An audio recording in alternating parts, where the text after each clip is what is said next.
This show has been brought to you by Smith's Detection and the National Air Traffic Controllers Association.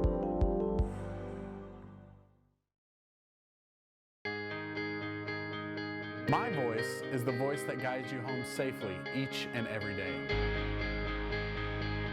24 hours a day, 365 days a year. I am the voice of the safest and most efficient airspace in the world. I have to be 100% of the time. I am. I am. I am. I am a professional air traffic controller. I'm Todd Hauptli, and I'm joined in the studio today by Hugh Martin, the CEO of Sensity Systems. Hugh, thank you very much for being with us. Now, happy to be here. You're the CEO of an LED lighting company, but saying you're the CEO of a lighting company is a little bit like saying Bono is a singer. I want to talk about the company, but I'd like for you to talk to our viewers a little bit first about your background and some of your other corporate assignments. I'm a serial entrepreneur. I started a mini computer company back in the 80s. Excuse me. I ran engineering at Apple Computer for a while. I ran a video game company and then started and took public an optical telecom company. And then the last 8 years previously, I ran a very high-tech DNA sequencing company. And now, here we are in lighting. All right. Well, now, so talk to me about the company a little bit. It's a pretty transformational concept that you've got. Yeah, and I have to pause every second time you say lighting. So yes. So there Correct me. The company actually started out as an LED lighting company, but pretty quickly we made the observation that there are 4 billion outside HID lights, high intensity discharge lights, 4 billion, a number of them, quite frankly, at airports. And pretty much everyone knows that in the next 15 or 20 years, all of those lights are going to be converted to LED because you save 70% of the energy right off the top. And instead of burning out every 2 years like the current HID lights do, they last 10 years. So these lights are all going to get changed. But the important observation is not that all these lights are going to get changed, but that the new LEDs run off of direct current or DC, just like a laptop. And just like a laptop, you need a power adapter. And so another name for a power adapter is a DC power supply. So that means that we're going to install 4 billion DC power supplies 20 or 30 feet up in the air. And the labor to go do that is already paid for by the light. So the question really is, if you're going to install 4 billion DC power supplies 20 feet up in the air, what else could you do? And the answer is, you can build an amazing network on top of that. So talk a little bit about what you can do there. I mean, I've read about this networked platform that you've got, and I really think it is transformational. So talk about the kinds of things that you can accomplish with that. Well, every really important network in the history of our country has gotten started on top of some kind of infrastructure. So the railroads, it was telegraph and then telephone. All the fiber optic business that I did in the 90s was on public utility right-of-ways. So these 4 billion lights, they're a platform, and they are just sitting there waiting for this network to be built. So what do you want to do with it? And we think the answer is you want to get information about the environment around the light. So we gather sensory information about what's going on around the light, and then we make it available. So, you're talking about data analytics, cloud computing, video analytics. It's almost staggering the kinds of options that you can have. Talk about how an airport director who might be watching this program, Sure. What would be the applicability on an airport campus? So as you've observed, a sensor can be just about anything. It could be temperature, but importantly, it could be video. It could be the activity of smartphones in the immediate area of the light. It could be parking. We can tell when there's a parking slot available or not. So some applications are you want to know how many parking spots are empty in your parking lot. You can tell it. If you want to make that information available to potential passengers, they can find out where the empty spots are in a parking garage. You could, as a potential revenue generator, the information about what smartphones are doing and how people are moving around in the airport, that's all available, and you could get that off of the lights that are already generating this return. And then you can do lots of things with video. You can certainly you can keep track of what kind of movement is going on. In fact, you know, this week we're installing 174 lights and cameras at Terminal B of Newark International on the departure level.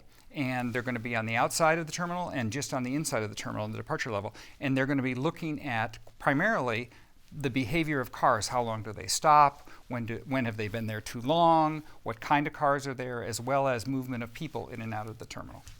And have you had any other airports? You did some work at Sacramento, didn't you? Is that yeah, but that was just lighting. That's just early. Oh, that's just lighting. Yeah. Yeah.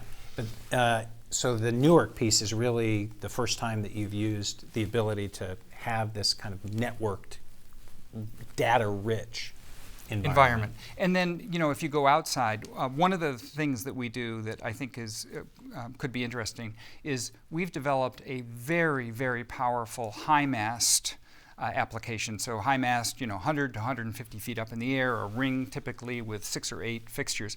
Those are typically 1,500 watt fixtures, high intensity discharge fixtures. We have a 520 watt LED fixture which has the same or actually more lumen output than those devices. So you're saving at least a third of the energy. It lasts 10 years. So that product alone, forget the networking. Right. It's a phenomenal product, and it's got the highest lumen output of any high mass product in the industry.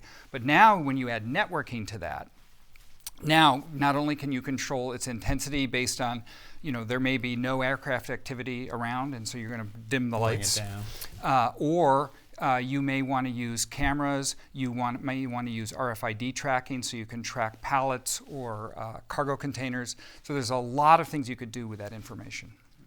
So again, just to try and paint the picture for this particular audience, I'm driving in my car to the airport. I'm getting close to the airport. I'm going to have to park the car. Walk me through all of the, or maybe not all, but several of the possible applications for this as I'm the passenger coming through, as I come onto the airport all the way through, potentially, it seems to me, by the time I get to the gate. So it's early in the morning. As you're driving, you're wishing you had a cup of coffee. So you use the airport application on your phone and you say, you know, I'm really interested in a cup of coffee when I get there. You drive, as you get close to the airport, the application comes up and says what airline you going to. You say United. It says, all right, great, here is the number of spots that are available. Do you have a favorite level on the garage that you'd like to park? And it tells you where the parking spots are. So you get out of your car. The minute you get out of your car, if you have opted into this program, for instance, that you want the coffee, what happens is the airport now knows you're there. We know because you've agreed to consent to give your information. So Starbucks now knows you're there, you're coming, you've ordered what you wanted, and so as you're going down into the airport itself, they know your coffee is going to be waiting for you when you get there. You go up, you don't have to check in because your smartphone has got your pass on it, and we just read it off your smartphone so you can just go through. Then you're waiting in line at TSA, and you're remarking at how small the line is, because what they do is they track they don't know who the smartphones are, but they track how long the smartphones are spending in queue, and they can deploy TSA resources where there is the biggest backup and the lines are the longest and the wait time is the longest, so that they can dynamically allocate without having to run around and look. It's already taken care of. You get through security, and now they know, the airport knows that you're there. They understand the kinds of things that you like to do. They can send you coupons, flyers, whatever you'd like. And so by the time you get to the gate, you've had everything you need, you're ready to go. And this entire network is built on the backbone of the lighting. It's brilliant. It's a brilliant concept.